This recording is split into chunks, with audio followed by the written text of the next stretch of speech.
Hello, good morning dear students. स्वागत है आप सबका श्री करणी एकेडमी एंड एजुटेक पे। मैं आपका फिजिक्स एजुकेटर महावीर। तो जल्दी से जल्दी आप लोग जो है क्लास से जुड़ जाइए, कनेक्ट हो जाइए और अपने दोस्तों को भी बोल दीजिए क्लास जो है शुरू हो गई है बच्चों। ओके, जल्दी से जल्दी आप लोग जो है क्लास से कनेक्ट हो जाइए, जुड़ जाइए और प्रीवियस जो भी क्लासेज हुई है उनके नोट्स वगैरह लेकर बैठें। चाहते हैं आज थोड़ी प्रॉपर क्लास हो, तो आप लोग भी जो है पेशेंस के साथ जुड़े रहें और अपने दोस्तों को भी क्लास के बारे में बता दें। क्लास का जो थोड़ा शेड्यूल्ड टाइम है वो पहले 8 था, 7:45 हो गया है, थोड़ा जल्दी होता है। तो आप आदत बनाएं इसी टाइम पे आने की, है ना।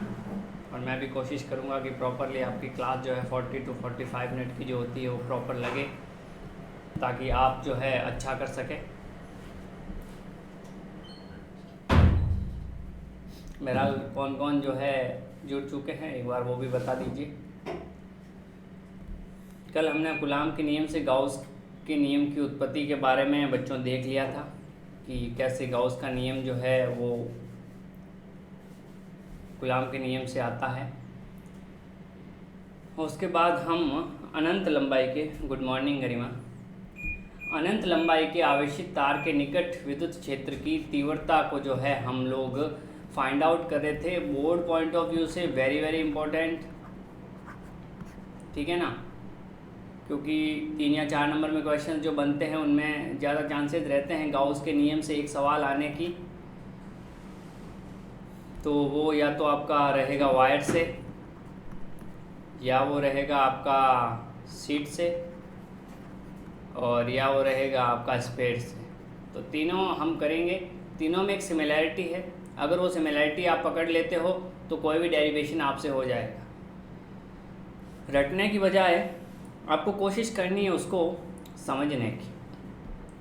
तो गाउस का जो लॉ है वो क्या कहता है, तो वो ज़रा देख लीजिए। वो कहता है फाई इक्वल्स टू होता है क्यू इनक्लोज्ड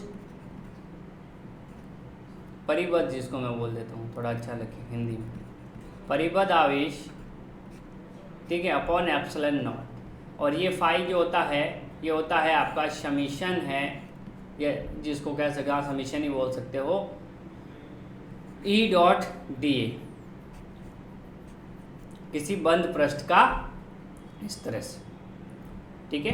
तो ये होता है गाउस का जो नियम है। और इसी पे बेस हम क्या करेंगे, अलग अलग जो भी हमारे पास होंगे, जैसे कई वायर होगा, कोई शीट होगी, या फिर कोई आपके पास गोला होगा, तो हम क्या करेंगे उसको एक गाउसियन पृष्ठ के अंदर बंद कर देंगे। जैसे कोई गोला हुआ, कोई शीट हुई, उसको हमें गाउसियन पृष्ठ लेके बंद कर देंगे। अब गोले को बंद करने के लिए गोला लें, वायर को बंद करने के लिए हम अच्छा है कि एक सिलेंडर ले लें। ऐसे कैसे सीट जो है ना, अब सीट के किसी पार्ट को बंद करना है तो उसके लिए हम सिलेंड्रिकल मान लेते हैं, कई बार जो ऐसे क्यूबिक भी मानते हैं, तो वो कोई प्रॉब्लम नहीं, जैसा आपका मन हो वैसा कर ले, ठीक है। तो इस तरह से हम एक गाउसियन पृष्ठ लेते हैं और उस गाउसियन पृष्ठ में उस जो भी आपका पास ऑब्जेक्ट होता है, जो भी चार्ज होता है, उसको बंद कर देते हैं।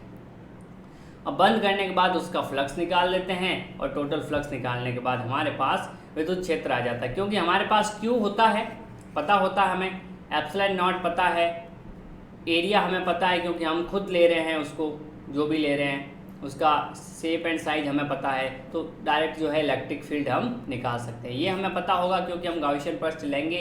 क्यों हमें पता होगा, दे रखा होगा, एप्सिलॉन नॉट ऑलरेडी जन्म जन्मांतर तक पता है ही, तो ई आप निकाल सकते हो। आई होप यहाँ तक किसी को कोई डाउट है तो बता दीजिए, अगर क्लियर हो गया है तो जो है नेक्स्ट पे ध्यान दीजिए।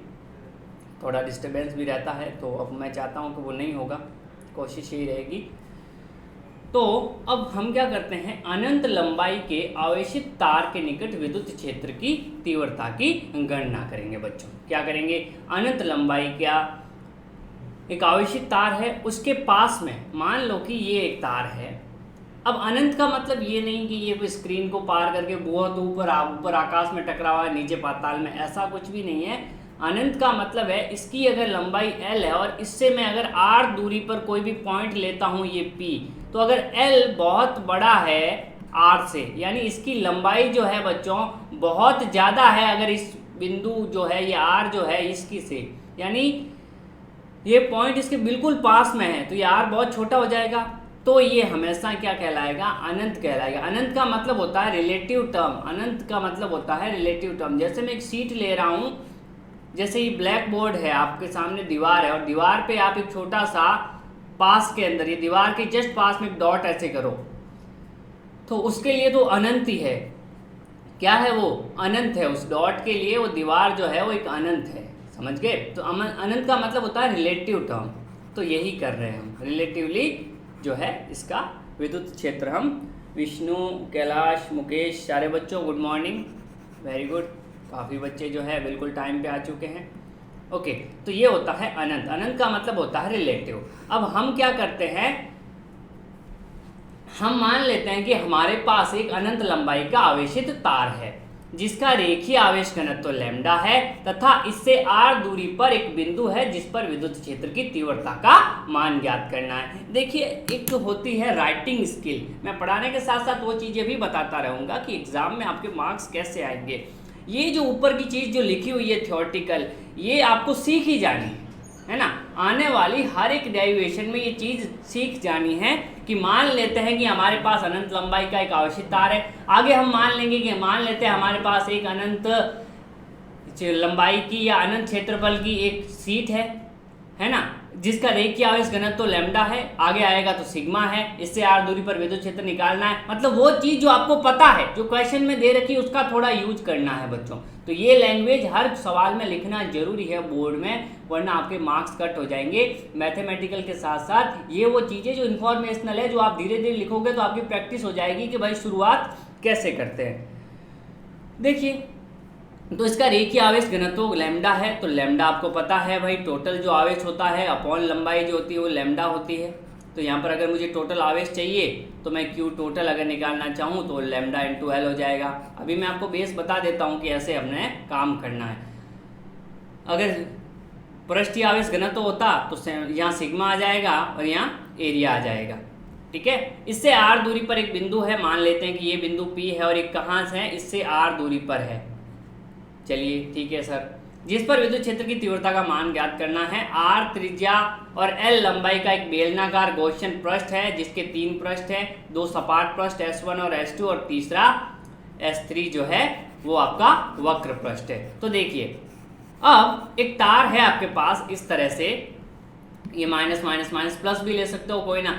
अब मुझे सर फ्लक्स निकालना है, तो फ्लक्स निकालने के लिए बंद पृष्ठ होना चाहिए, और बंद पृष्ठ ऐसा लो सिमेट्रिकल जिसका एरिया आपको पता हो। तो मैं ऐसा बंद पृष्ठ ले लेता हूं कि मैं इस तार को एक बेलन में डाल देता हूं। इमेजिन कीजिए इस तार को आपने एक पाइप में डाल दिया है, अब ये बंद हो गया है। अब क्या हुआ बच्चों, ये बंद हो गया है, और अगर ये बंद हो गया है तो यहाँ पर 3 जो इसके पृष्ठ आ जाएंगे। एक तो ये S3, ये वाला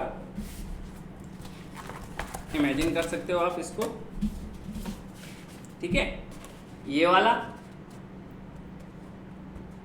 एक ये वाला नीचे वाला, ऊपर वाला, और एक ये पूरा वाला वक्र पृष्ठ। 3 पृष्ठ आ गए आपके साथ। आई होप समझ में आया होगा तीनों पृष्ठ। तो 3 पृष्ठ आपके सामने आ गए, ठीक है साहब।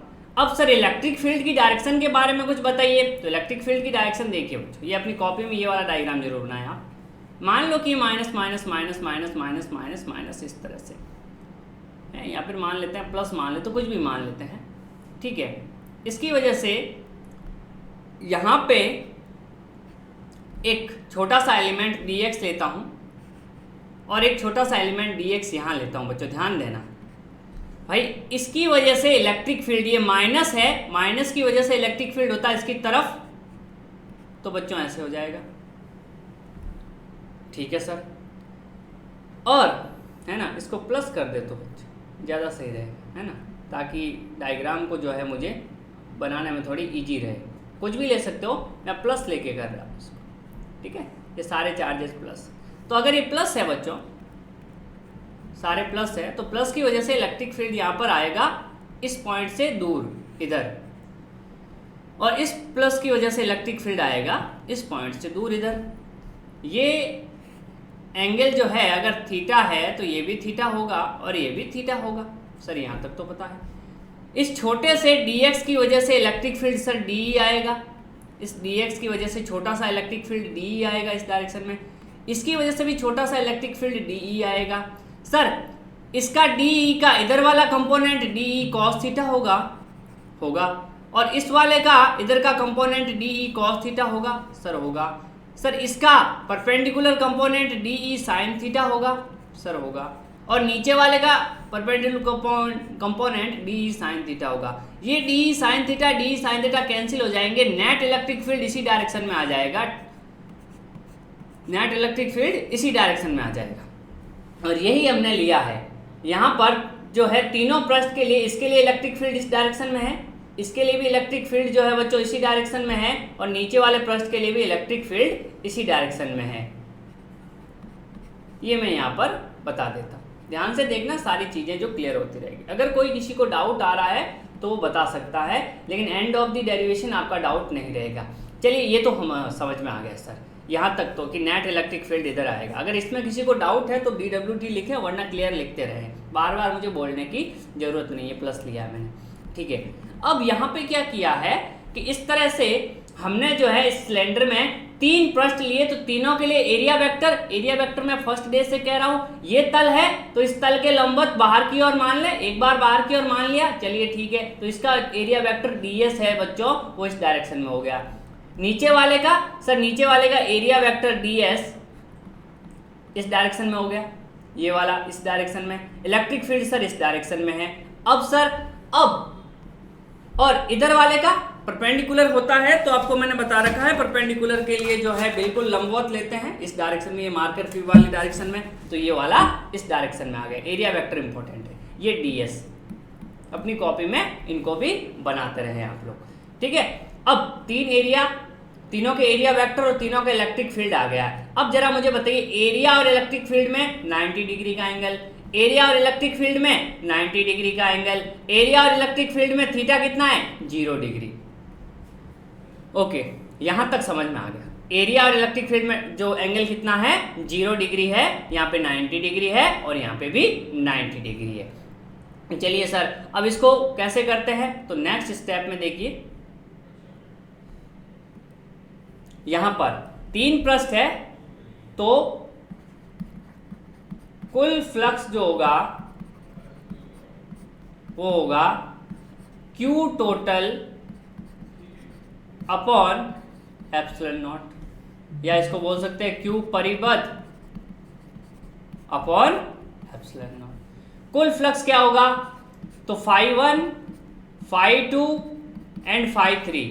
क्यों, क्योंकि सर 3 एरिया है, तीनों एरिया है, पहले से भी जाएगा, दूसरे भी जाएगा और तीसरे से भी जाएगा, बराबर आएगा सर Q टोटल। सर आपने बताया है ये सिलेंडर के अंदर का आवेश हमें लेना है, इस सिलेंडर के अंदर जो आवेश है वो लेना। सिलेंडर की लेंथ कितनी है L, तो देखो Q/L अपने पास आता है लैम्डा, रेखीय आवेश घनत्व, तो Q बराबर आ जाएगा लैम्डा इंटू L, ठीक है सर। तो आ जाएगा सर लैम्डा इंटू L बट्टे लैम्डा इंटू L बट्टे एप्सिलॉन नॉट, क्योंकि Q टोटल की वैल्यू जो है बच्चों ये आ जाए।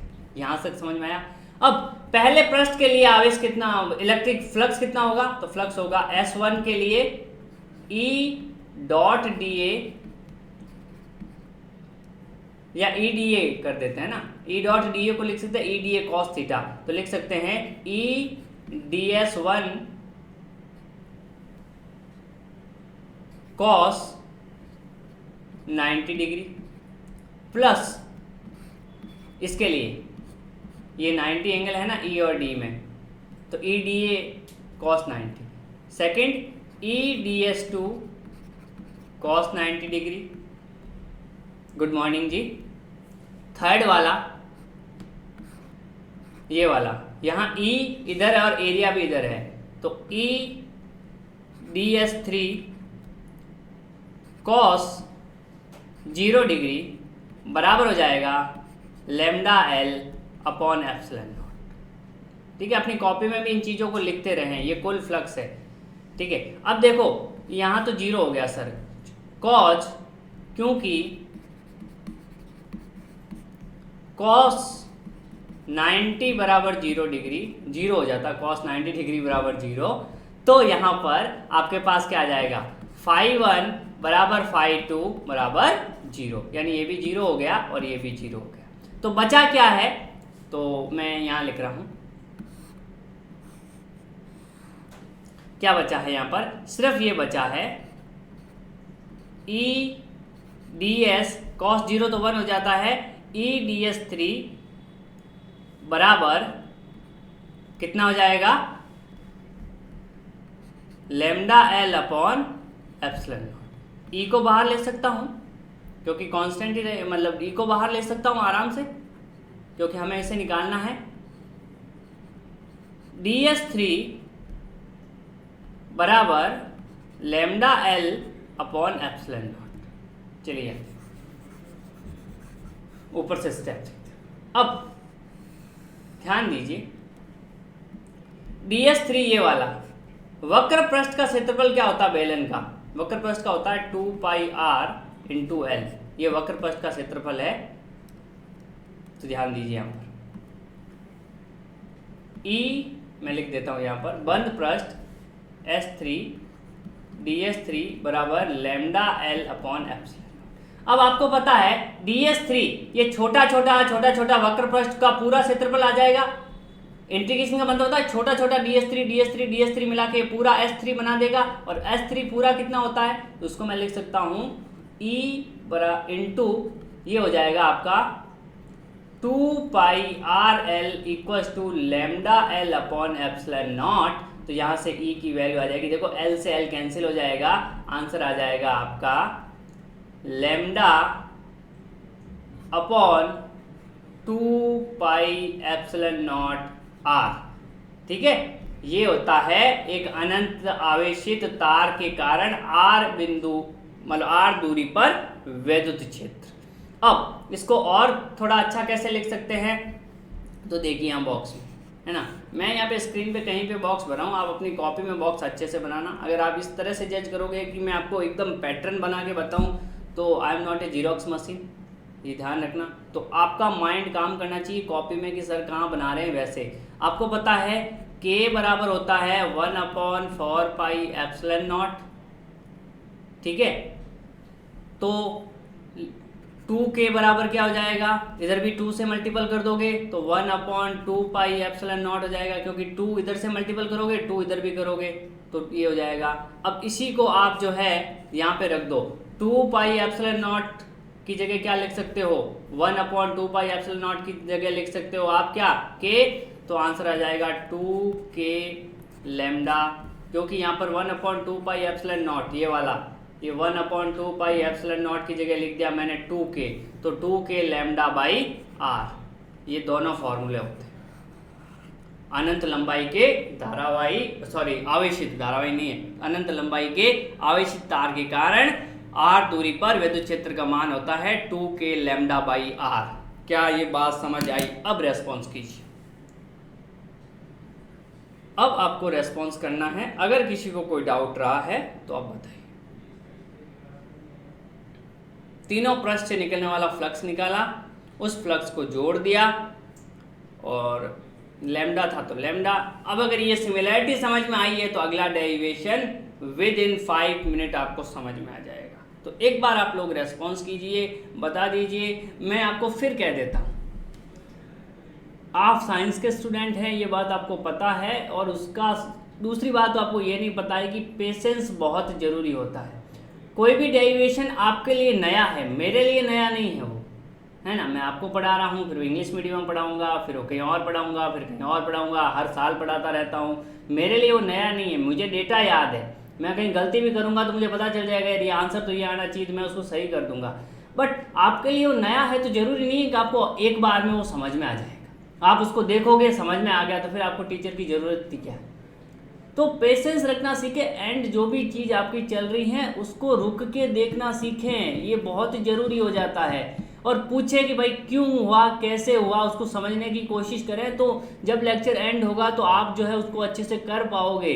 वरना कि चलो ठीक है आज समझ में नहीं आ रहा, कल की क्लास अटेंड करेंगे, चलो आज अपना काम करते हैं, यूट्यूब पे जो है तारक मेहता देखने लग जाते हैं, है ना। तो ऐसा करोगे तो भाई कल आप डॉक्टर बनोगे फॉर एन एग्जाम्पल। तो ऐसा थोड़ी कि कोई पेशेंट आएगा तो कि चलो ठीक है ये तो सही नहीं हो रहा है, चलो इसको सरकाओ, दूसरा वाला लाएंगे उसको देखेंगे, फिर कि यार इसमें भी थोड़ी गड़बड़ लगे, ऐसा थोड़ी करोगे। कोशिश करोगे ना उसको पूरा सही करने की। इंजीनियर बनोगे तो ऐसा थोड़ी कोई बिल्डिंग में थोड़ी बहुत प्रॉब्लम आ रही तो चलो छोड़ो नहीं बनाएंगे, उसमें देखोगे, अरे लाखों लोग मर जाएंगे भाई, ऐसी 10 बिल्डिंग आपने किसी बड़ी सिटी में बना दी तो। रीजन क्या है? पेशेंस और उस चीज़ को कंप्लीट करने की जो एक इच्छा शक्ति उसको रखा करो।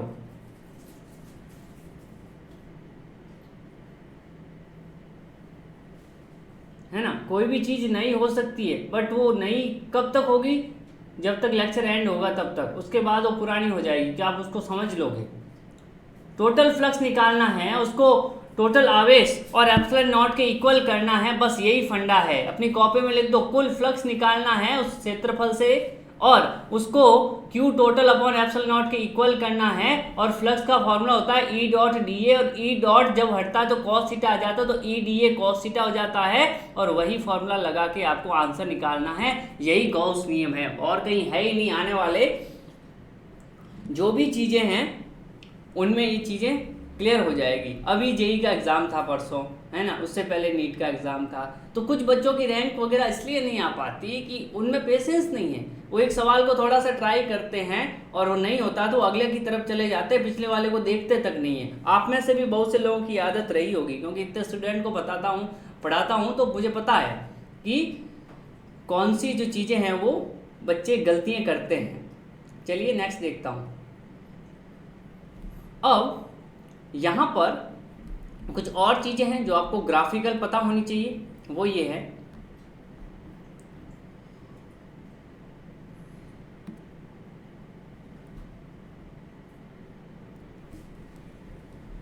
फॉर्म। अपने पास जो आया है इलेक्ट्रिक फील्ड अनंत लंबाई के आवेशित चालक के कारण, वो आया है 2k lambda by are.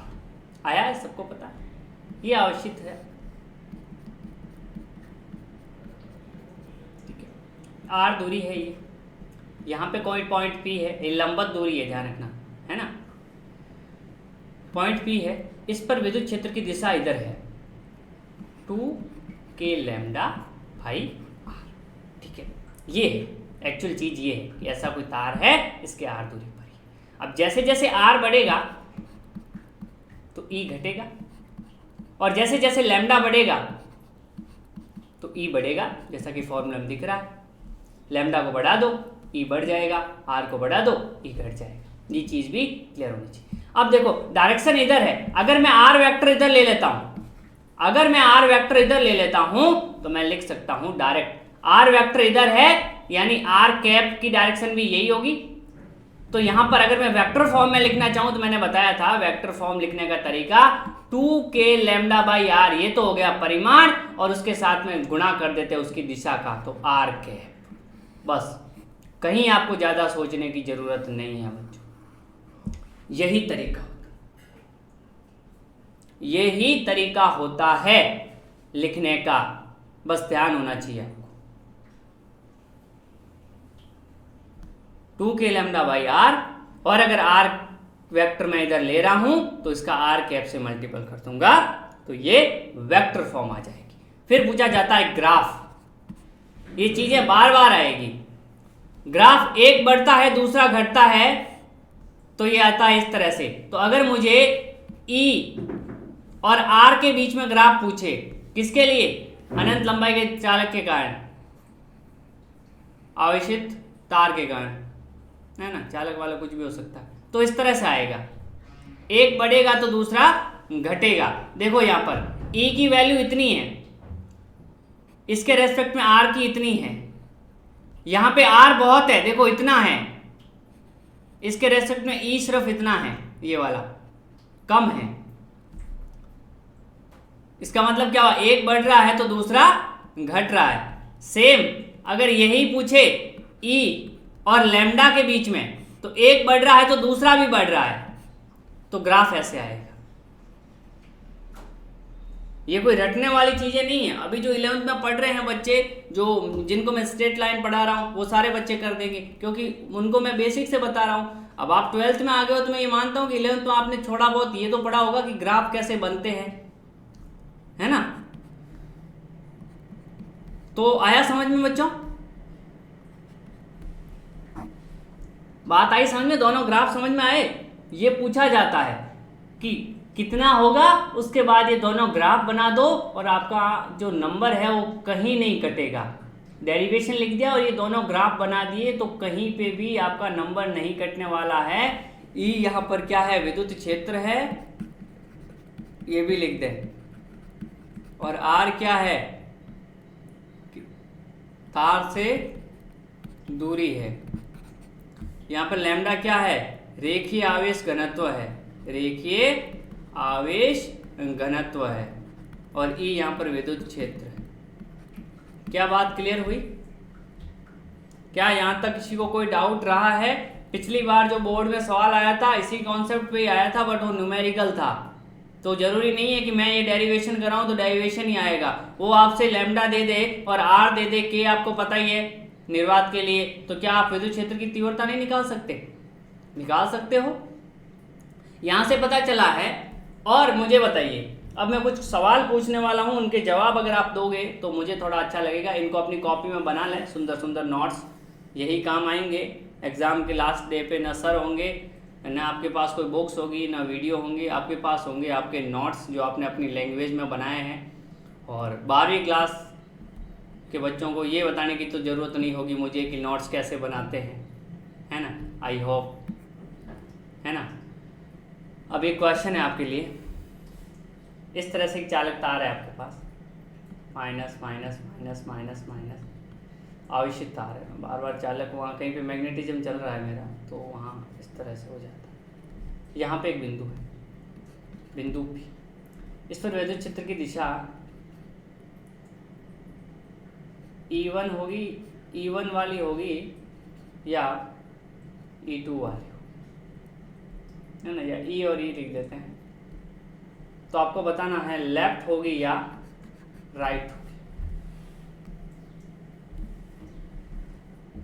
Left होगी या राइट होगी। इन्हीं पे सवाल है, इन्हीं पे मेरी डीपीपी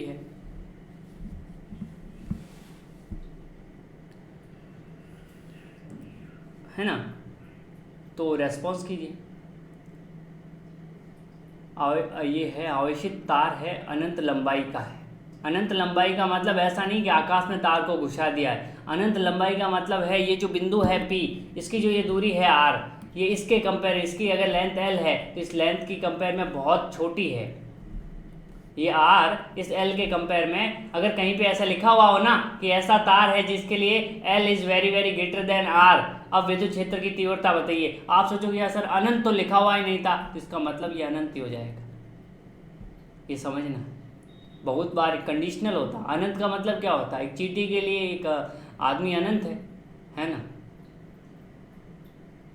पर इसका मतलब ये थोड़ी हो चींटी दूसरी चींटी के लिए अनंत है, नहीं है ना। अनंत क्या है? एक रिलेटिव टर्म है। छोटा, बड़ा, शगन, विरल, ये सारी चीज़ें क्या होती है? रिलेटिव होती है। हम भी दुनिया में रिलेटिव है, ज़्यादातर चीज़ें रिलेटिव है, एब्सोल्यूट कोई नहीं है ना। रिच किससे रिच हुआ? पुअर किससे पुअर हो? फेमस कितने फेमस हो? किससे फेमस हो? है ना। ये सारी चीज़ें क्या है? ये रिलेटिव है। तो फिजिक्स में जिसने समझ लिया कि रिलेटिव और एब्सोल्यूट, वो काफ़ी चीज़ें समझ जाएगा। बताइए आंसर बताइए इसका क्या होगा? लेफ्ट साइड में होगी इलेक्ट्रिक फील्ड की डायरेक्शन या राइट साइड में होगी?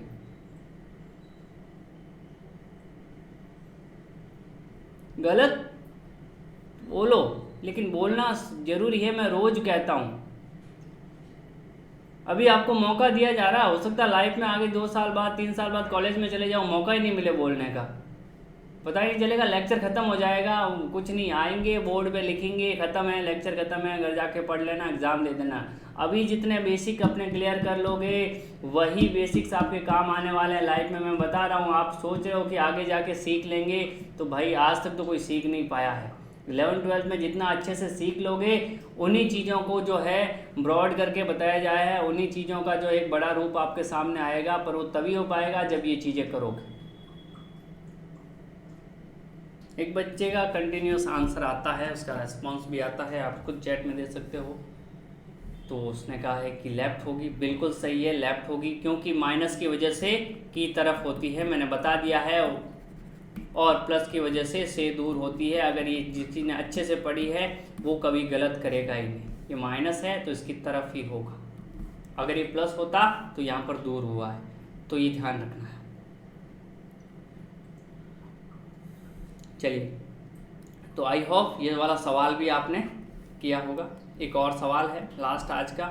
कल जो है हम शीट के बारे में अध्ययन करेंगे। मैं बताऊंगा कि एक शीट की वजह से जो है इलेक्ट्रिक फील्ड कैसे निकाला जाता है। तो कॉन्सेप्ट ध्यान रखना, फ्लक्स निकालेंगे उसको Q total upon epsilon not के बराबर करेंगे, बाकी सारी लैंग्वेज तो आप लिख ही दोगे। चलिए, यहाँ पर दो चार्ज आवेशित आपके पास चार्ज वायर है आपके पास इस तरह से, ये दूरी है 2 मीटर, ठीक है, और यहाँ से यहाँ की दूरी भी 2 मीटर।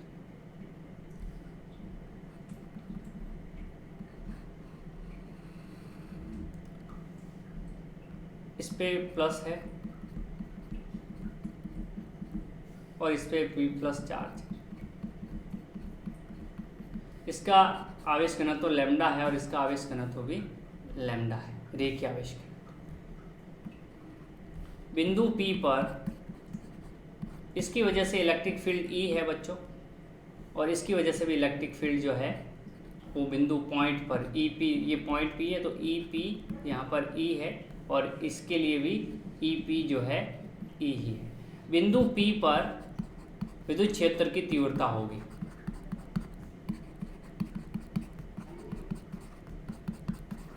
तीव्रता, कई बार विद्युत क्षेत्र बोलूँगा, कई बार विद्युत क्षेत्र की तीव्रता बोलूँगा। स्टार्टिंग में मैंने बता दिया कि आगे हम ज़्यादातर विद्युत क्षेत्र बोलेंगे, पर होगा विद्युत क्षेत्र की तीव्रता, ठीक है।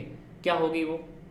2E E/2, 0 या कांट फाइंड, मतलब निकाल नहीं सकते। बताइए, बिंदु P पर विद्युत क्षेत्र की तीव्रता क्या होगी? अगर ये लैम्डा है, इसका रेखीय आवेश घनत्व लैम्डा है, इसका भी रेखीय आवेश घनत्व लैम्डा है, इसकी वजह से पॉइंट P पर विद्युत क्षेत्र E है, इसकी वजह से भी पॉइंट पर विद्युत क्षेत्र जो है वो E है। आपको बताना है बिंदु P पर विद्युत क्षेत्र की तीव्रता क्या होगी। ये नीट के अंदर आया हुआ है 3-4 बार सवाल, आगे भी आते रहते हैं, जेई में भी इस तरह से आएंगे। कोई बड़ी चीज़ नहीं है, जो लोग समझ जाते हैं वो अच्छा कर लेते हैं, जो नहीं समझ पाते हैं फिर वो आगे आने वाले चैप्टर में दिक्कत होगी। यहीं इसी को बच्चों देखिए, ऐसा ही एक सवाल आएगा जहाँ पे 2 सीट रखूँगा मैं, कैपेसिटर जब पढ़ाऊँगा तो कैपेसिटर की वजह से यहाँ पे भी एक पॉइंट होगा, और मैं पूछूँगा कि यहाँ पर कितना विद्युत क्षेत्र आएगा, क्योंकि कल मैं सीट वाला करवाने वाला हूँ, तो ये वायर की जगह सीट हो जाएगी।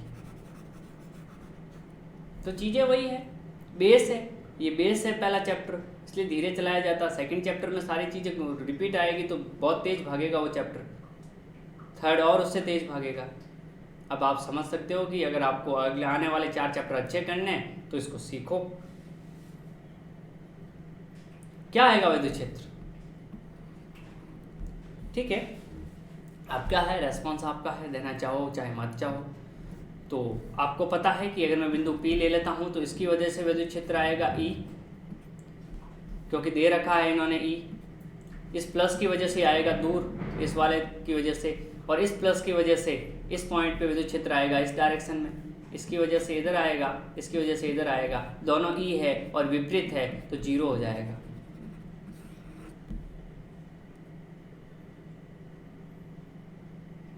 कितना हो जाएगा? 0 हो जाएगा। भाई साहब ये प्लस है, इस प्लस की वजह से इधर जाएगा, दूर होगा। ये वाला प्लस है सर, इसकी वजह से भी तो इस पॉइंट पे दूर होगा, दोनों विपरीत होंगे तो 0 हो जाएगा। Okay, no problem. देखिए आपका आंसर क्या आता है, अगर आपको पता ही होता तो फिर मैं सवाल क्यों कर रहा था। मेरा यहाँ टारगेट ये रहता है कि बच्चा गलत करे तो भी सीख जाए और सही करे तो बधाइए उसको, आगे आने वाला जो है टफ सवाल है उसको करे, है ना। बट प्रॉब्लम मुझे उस बच्चे से है जो करना ही नहीं चाहता। चलिए ये सवाल कीजिए, इसी को अगर मैं 1 को प्लस कर देता बच्चों, इसी में इसको माइनस कर देता तो क्या आता आंसर, बाकी सारी चीज़ें वही है, ये ई पी अभी भी ई है, अगर इसको मैं माइनस कर देता तो क्या आता, तो आंसर क्या आता। अगर इसी को माइनस कर देता तो आंसर क्या आता। ये अलग अलग सवाल है, अपनी कॉपी में अलग अलग लिखे हैं, और समझने के बाद इन सवालों को खुद लिखने की कोशिश करें।